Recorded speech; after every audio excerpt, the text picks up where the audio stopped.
नमस्कार मित्रांनो, आपल्या सर्वांचं स्वागत आहे एज्युकेशनल यूट्यूब चॅनलमध्ये. तर पहा, अपडेट आहे सरळ सेवा भरती 2025च्या बाबतीत. एक नवीन जाहिरात प्रसिद्ध झालेली आहे, ज्यामध्ये विविध पदांचा समावेश आहे आणि त्यासाठी अर्ज भरणे देखील सुरू झाले. तर याबद्दलची संपूर्ण माहिती आपण आजच्या व्हिडिओमध्ये पाहणार आहोत, की शैक्षणिक पात्रता काय आहे, नेमक्या जागा किती आहेत, कोणत्या विभागाची जाहिरात आहे, ही संपूर्ण माहिती आपण या ठिकाणी जाणून घेऊया. चला तर मग सुरुवात करूया आजच्या व्हिडिओला. त्यापूर्वी तुम्ही जर चॅनलवर पहिल्यांदा आलेले असाल, तर चॅनलला सबस्क्राईब करून ठेवा, जेणेकरून कोणतीही महत्त्वपूर्ण माहिती, नवीन अपडेट आणि तसेच नवीन जाहिराती तुमच्याकडून मिस होणार नाहीत. तर या ठिकाणी तुम्ही पाहू शकता मित्रांनो, महाराष्ट्र शासन आयुक्त, वैद्यकीय शिक्षण आणि संशोधन आयुष या विभागाअंतर्गत जाहिरात इथे प्रसिद्ध करण्यात आलेली आहे. 18/6/2025 म्हणजे 18 तारखेला ही जाहिरात प्रसिद्ध करण्यात आली होती आणि स्पर्धा परीक्षा 2025 सरळ सेवा मार्फत ही पदे भरली जाणार आहेत. यामध्ये जर आपण पाहिलं तर गट क तांत्रिक आणि अतांत्रिक म्हणजे टेक्निकल आणि नॉन टेक्निकल दोन्ही पोस्ट आहेत. ग्रुप सी मधल्या या सर्व पदांचा समावेश यामध्ये आपल्याला दिसतो. आपण थोडक्यात जी काही महत्त्वाची माहिती आहे ती पाहणार आहोत. अर्ज अर्ज कधीपासून सुरू होत आहे तर 19/6 वाजल्यापासून अर्ज करण्यास सुरुवात झालेली आपल्याला दिसते आणि अर्ज करण्याची जी शेवटची दिनांक आहे ती राहणार आहे 9 जुलै 2025 म्हणजे 9 जुलैपर्यंत या ठिकाणी तुम्हाला फॉर्म भरायचा आहे. रात्री 12 वाजेपर्यंत म्हणजे 11:55 पर्यंत ही लिंक सुरू राहील. पण त्यापूर्वीच तुम्ही अर्ज करून टाकावा. अर्ज करण्यास सुरुवात झालेली दिसते. नंतर पहा, पुढील जर आपण महत्त्वाची माहिती पाहिली तर जे काही तुमचं हॉल तिकीट आहे किंवा परीक्षेसंदर्भात अपडेट आहे त्या तुम्हाला ईमेलद्वारे प्राप्त होतील किंवा वेबसाईटवर जाऊन देखील त्या मिळवू शकता. आता महत्त्वाचं आहे ते म्हणजे की कोणते पद आहे. तर गट क मधले तांत्रिक आणि अतांत्रिक दोन्हीही पदांचा समावेश होतो. त्यामधील पहिलं पद आहे ग्रंथपाल. ग्रंथपालच्या किती जागा आहेत तर 5 एकूण जागा आहेत. पगार जर आपण पाहिला म्हणजे वेतन श्रेणी तर 38,600 पासून ते 1,22,800 पर्यंतचं तुमचं पेमेंट राहणार आहे. म्हणजे ES14 लेवलचं पेमेंट या ठिकाणी ग्रंथपालसाठी असेल. असे विविध पदे तुम्ही पाहू शकता. आहार तज्ज्ञाचं जर आपण पाहिलं तर 18 पदे आहेत. समाजसेवा अधीक्षक जर पाहिलं तर 135 पदे आहेत. भौतिक उपचार तज्ज्ञ पाहिलं तर 17 आहेत. प्रयोगशाळा तंत्रज्ञ 181, ECG तंत्रज्ञ 84. अशा पद्धतीने तुम्ही याचा स्क्रीनशॉट घेऊ शकता. आता महत्त्वाचं आहे की एकूण पदे किती आहेत तर एकूण पदे आहेत 1107. यामध्ये लघुलेखकची सुद्धा पदे आहेत, उच्च श्रेणी प्लस निम्न श्रेणी दोन्हीची. आता पहा मित्रांनो, शैक्षणिक अर्हता जर आपल्याला पाहायची झाली तर विविध पदांसाठी विविध शैक्षणिक पात्रता आहे. आपल्याला माहिती आहे काही टेक्निकल पोस्ट आहेत तर त्यासाठी टेक्निकल क्वालिफिकेशन आवश्यक आहे. प्रयोगशाळा सहाय्यकसाठी जर आपण पाहिलं तर bachelor of paramedical technology in laboratory म्हणजे BSc in paramedical technology in laboratory हा जो आहे कोर्स किंवा ही पदवी तुम्हाला या ठिकाणी आवश्यक आहे. ऑरमध्ये सुद्धा त्यांनी काही माहिती दिलेली आहे. आता तुम्ही ज्या पदासाठी अर्ज करत असाल त्या पदासंदर्भात इथे तुम्ही स्क्रीनशॉट घेऊ शकता. संपूर्ण जाहिरात आपण टेलिग्रामला सुद्धा टाकलेली आहे, ज्याची लिंक तुम्हाला डिस्क्रिप्शन बॉक्समध्ये मिळून जाईल. तर पहा, ग्रंथपालचं पद आहे त्यासाठी post graduate degree in arts, commerce और सायन्समध्ये मागितलेली आहे. नंतर ग्रंथपाल जो सहाय्यक आहे त्या ठिकाणी SSC एक्झामिनेशन पास असणे गरजेचं आहे. ग्रंथपालचा जो काही डिप्लोमा असतो किंवा कोर्स असतो सर्टिफिकेटचा तो सुद्धा उत्तीर्ण असणं आवश्यक आहे. त्यानंतर सहाय्यक ग्रंथपालसाठी सुद्धा तुम्ही पाहू शकता ECG तंत्रज्ञासाठी काही टेक्निकल क्वालिफिकेशन आहे ते या ठिकाणी तुम्ही पाहू शकता. आहार तज्ज्ञासाठी सुद्धा आहे. तर याचा तुम्ही स्क्रीनशॉट घेऊन ठेवा. ज्या पदासाठी तुम्ही अप्लाय करताय त्या सर्वांची शैक्षणिक पात्रता इथे त्यांनी दिली.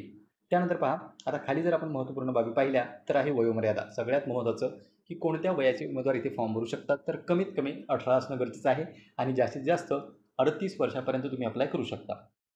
पण जर तुम्ही कॅटेगरीमधून अप्लाय करत असाल म्हणजे कोणत्याही आरक्षणाअंतर्गतून अप्लाय करत असाल तर इथे तुम्हाला 43 वर्षापर्यंतची सूट देण्यात आलेली आहे. ओपन कॅटेगरी जी आहे त्यांच्यासाठी 38 वर्ष आहे आणि जर तुम्ही कॅटेगरीमधून येत असाल मग ती कोणतीही तुमची कॅटेगरी असो तिथे तुम्हाला 43 वर्षापर्यंतची सूट मिळत आहे. नंतर पहा मित्रांनो, खाली जर आपण आलो आणखी काही महत्त्वाची माहिती तर परीक्षेबाबत, कारण की तुमची निवड होणार आहे ती म्हणजे परीक्षेच्या माध्यमातून. तर परीक्षा ऑनलाईन पद्धतीने होणार आहे. संगणक आधारित तुमची परीक्षा राहील. वस्तुनिष्ठ बहुपर्यायी स्वरूपाचे प्रश्न राहतील आणि प्रत्येक प्रश्नाला 2 गुण याप्रमाणे तुमची परीक्षा होणार आहे.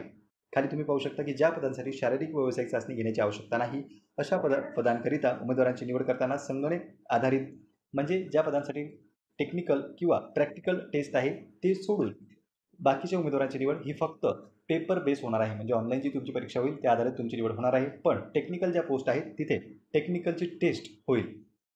इथे पहा, खाली जर आपण पाहिलं तर 80 प्रश्न राहतील. 80 गुणांची व्यावसायिक चाचणी घेण्यात येईल.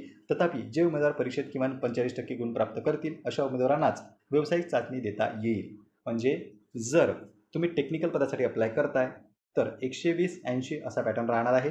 म्हणजे जे पेपर राहणार आहे तो 120 मार्कांचा आणि जो टेक्निकलचं तुमचं टेस्ट राहणार आहे, प्रॅक्टिकल राहणार आहे ते 80 मार्कांचं. आणि जर तुम्ही नॉन टेक्निकलसाठी अप्लाय करताय तर 200 मार्कांचा सरळ सरळ तुमचा पेपर होईल. यामध्ये सर्वात महत्त्वाचा पॉईंट म्हणजे 45% गुण प्राप्त करणे आवश्यक आहे. 2022चा गव्हर्नमेंटचा जी आर आहे महाराष्ट्र गव्हर्नमेंटचा, त्यानुसार जर तुमची निवड व्हायची असेल तर किमान 45% गुण प्राप्त करणे आवश्यक राहील. या सर्व बाबी इथे त्यांनी सांगितल्या. नॉर्मलायझेशन सुद्धा होणार आहे. एकापेक्षा जास्त शिफ्टमध्ये जर परीक्षा झाली तर नॉर्मलायझेशन होईल.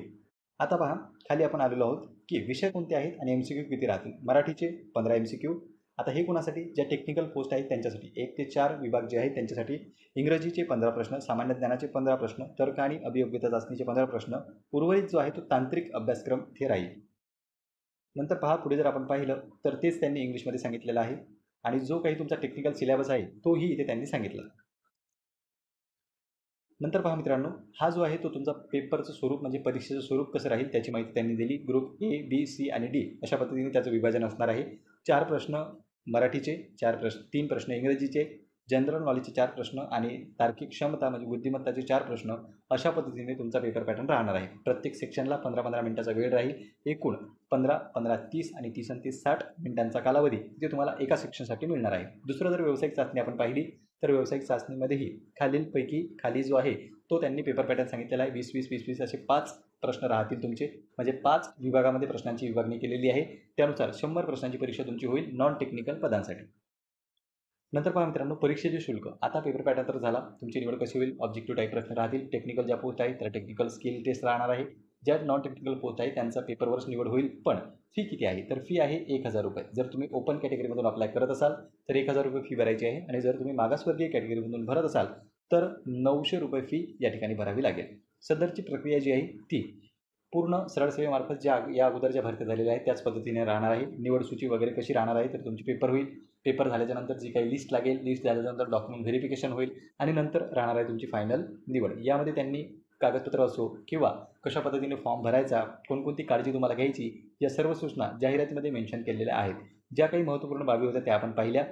डॉक्युमेंट जर आपण पाहिले तर डॉक्युमेंटचा सुद्धा तुम्ही स्क्रीनशॉट घेऊन ठेवू शकता की फॉर्म भरताना किंवा ओळखपत्र दाखवताना कोणकोणती कागदपत्रे आवश्यक राहतील याची त्यांनी माहिती आपल्याला दिलेली दिसते. कॅटेगरी वाईज जर जागा पाहिल्या तर सर्वात खाली कॅटेगरी वाईज जागा दिलेल्या आहेत की कोणत्या कॅटेगरीच्या किती जागा आहेत त्याची तपशील खाली त्यांनी जाहिरातीमध्ये मेन्शन केलेला आहे. तोही तुम्ही पाहू शकता. अप्लाय जर करत असाल तर नक्की पहा, कारण की तुमच्या कॅटेगरीची जिथे जागा असेल तिथेच तुम्ही अप्लाय करा. अन्यथा तुम्ही जर अशा ठिकाणी अप्लाय केलं की तुमच्याही कॅटेगरीची जागा नाही आणि ओपनचीही जागा नाही तर त्याचा उपयोग होणार नाही. म्हणून अप्लाय करायचं असेल तर शैक्षणिक पात्रता व्यवस्थित पहा. सरळ सेवेमार्फत जाहिरात आहे. एकच पेपर तुमचा होणार आहे. 1 डे एक्झाम राहील आणि त्याच बेसिसवर तुमची निवड या ठिकाणी तुम्ही मिळवू शकता. तर पहा मित्रांनो, ही होती संपूर्ण माहिती. या व्यतिरिक्त तुमचे आणखी काही प्रश्न असतील, डाऊट्स असतील तर तुम्ही ते बिंदासपणे कमेंट सेक्शनमध्ये कमेंट करू शकता. पुन्हा भेटूया आपण अशाच एका माहितीपूर्ण व्हिडिओमध्ये. नमस्कार.